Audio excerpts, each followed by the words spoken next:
I don't even know where to begin by telling you this story in this video I'm making right now. So when I was, I want to say 22 years old, you know, a friend of mine, he was like 24 years older than me, introduced me to a girl who was 2 years younger than me. And, you know, we kind of started talking, and, you know, we got interested in each other, like online thing. And then, you know, I was in China at that time. So when I came back, I finally met this girl. And let's just call her K. Okay? And then let's say the person who introduced me, his name is T. Okay? So basically, Kay and I, we met the first time, and I don't mean to sound like an asshole, okay? But the first time I saw her face, I wanted to walk away from her.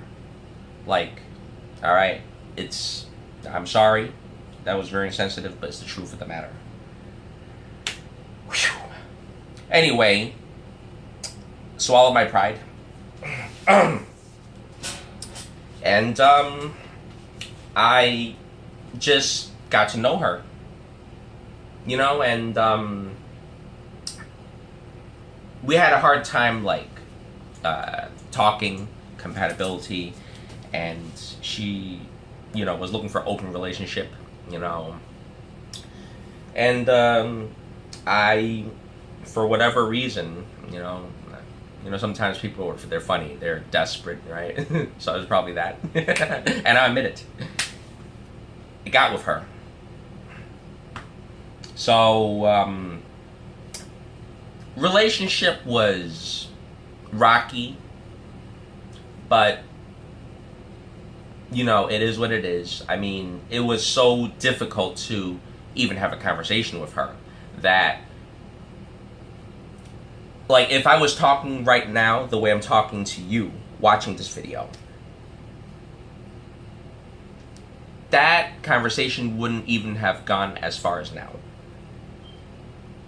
It would just be a few words here and a few words there, and that's the gist of the conversation. Alright, that's how incompatible we were. I'm not saying I'm a funny guy, but I like to joke around, I like humor. So all these jokes that you see I make sometimes, you can see my other videos. Alright? To her, that is not funny.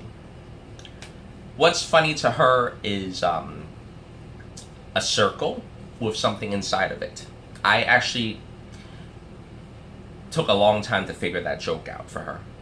So I says, oh, so you like a nose hole with a booger in it? I laughed like crazy. And I thought that was wow. Beats the shit out of me why some people find certain things funny. But hey, it worked. Woo! After 9 months of knowing her, that's the first time I think I made her laugh. Alright, cool. Later on, she would see her ex-boyfriend. You know, she did mention to me I would be the very last Asian guy she would ever be with. Ever. Right? And, you know, she herself is Chinese, right? And so I'm like, all right. So, you know, right away, it was pre-framed that it would not be for a very long time.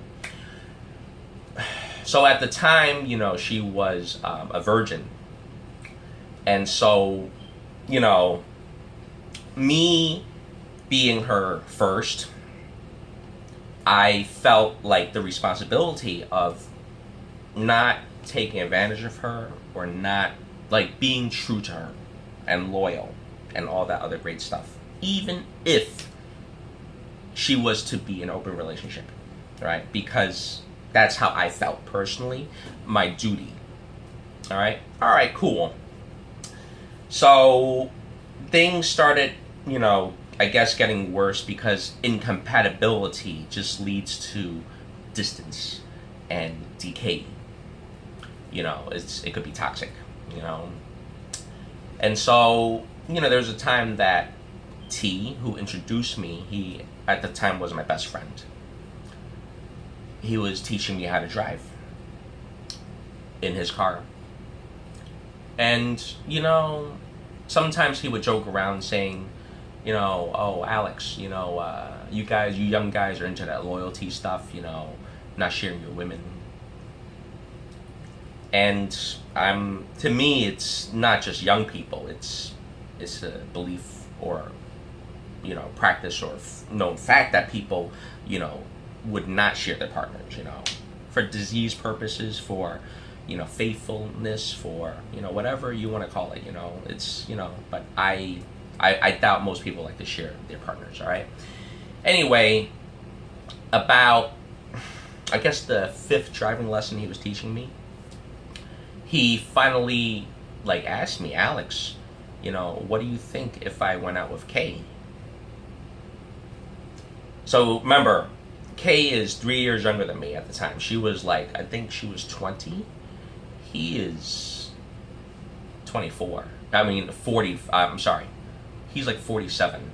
And she's 20, let's say 21 and 47, okay? T being 47, K being 21. When he said that, teaching me how to drive, I'm driving his car. I almost crashed his car 3 times. 3 times. Almost crashed his car. Boy, would have been a good death, right?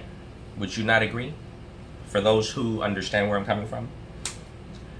So, ultimately, after the driving lesson of that day, I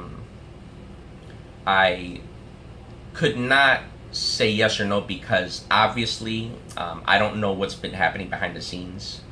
I don't know if he has been truly a friend to me. And so I only said, look, both of you are adults. You're going to do what you're going to do.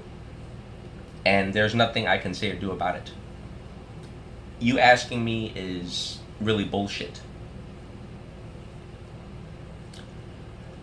So anyway, why am I bringing this story up? That happened about some 11 years ago, is because one of her friends, probably in her mid-30s by now, my God, right, is bringing this up to the masses, including my fiance. And, it is so funny because this person, right, let's just call her H. This person named H, my God, is she's saying, oh, you gotta watch out for the Alex guy.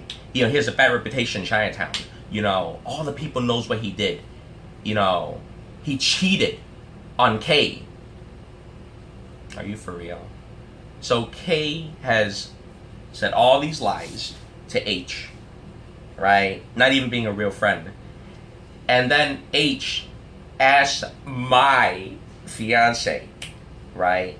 Oh, there are better guys out there I can introduce you to. He's a bad person. Here, oh, what's his address? Because I have a line of people beating him up if he breaks your heart. Mid-30s. I even tell all my friends this. And they're like, wow, unfucking real. Like at the first time I heard it, I was like, wow. Really? Wow.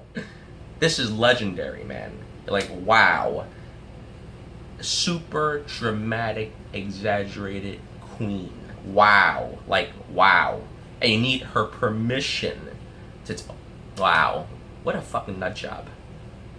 All of them. KTH. Nut jobs. What are you going to do about people?